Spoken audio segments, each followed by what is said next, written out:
misaotra n'Andriamanitra fa notoloran'io ay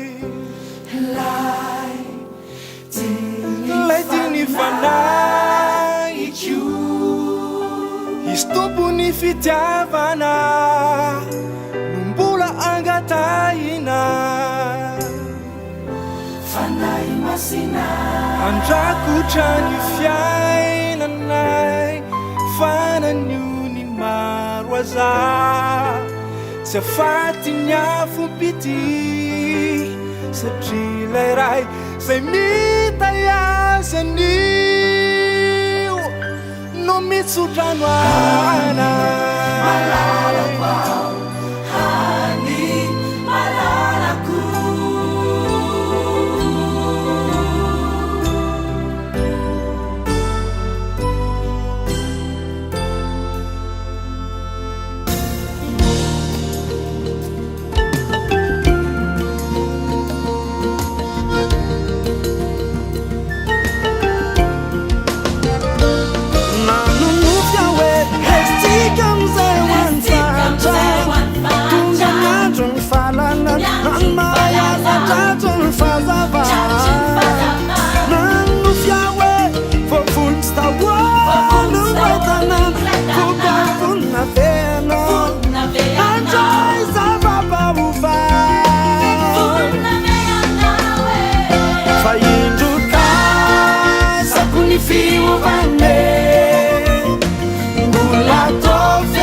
Totsazo ialane fuko faingana mihomana aza miandry fagagana fatonga de mitsangana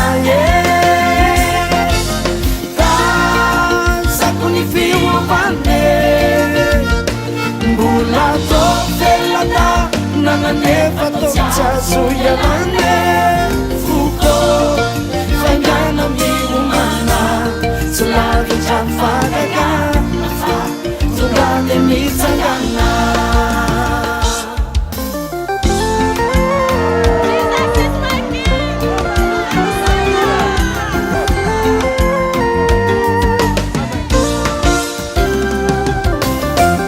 Si tu veux le louer, sache qu'il faut que tu le fasses avec le cœur.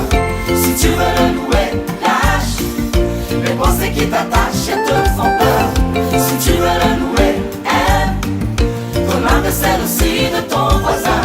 Si tu veux le louer, sème le vent que tu récolteras demain. Pas besoin de foncer les soucis. Pas besoin de crisper. Louer c'est facile.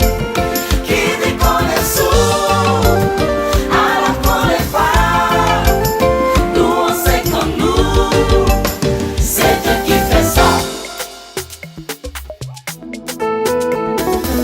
Kwa fitiavana sala tisangabundrana ary andrial ny fo marendregny velonegny anao tsy marary tsary misy andre misy anjely mitarika aminao fakturany maso andro nanirivitry iainanao enignandra manafo antitry erany amparany vidinao lafo